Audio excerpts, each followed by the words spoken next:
दोस्तों आज मैं आप लोगों के लिए बहुत ही यूजफुल प्रोडक्ट लेकर आई हूँ।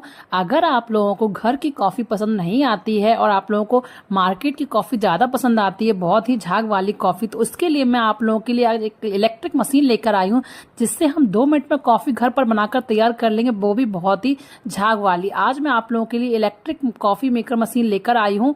ये बहुत ही यूजफुल है। मैंने इससे कई बार कॉफ़ी बनाकर ट्राई किया, इसकी क्वालिटी भी बहुत अच्छी है। आप इसमें कॉफ़ी घर में 2 मिनट में बना सकते हैं। अगर आप लोगों को ये देखना है कि इसमें हम कॉफ़ी कैसे बनाते हैं तो उसके लिए आपको हमारा नेक्स्ट वीडियो देखना पड़ेगा। और अगर आप लोगों को ये मशीन चाहिए तो आप कमेंट पे PP एंड लिंक टाइप कीजिए और आपको लिंक पहुंच जाएगी। बहुत ही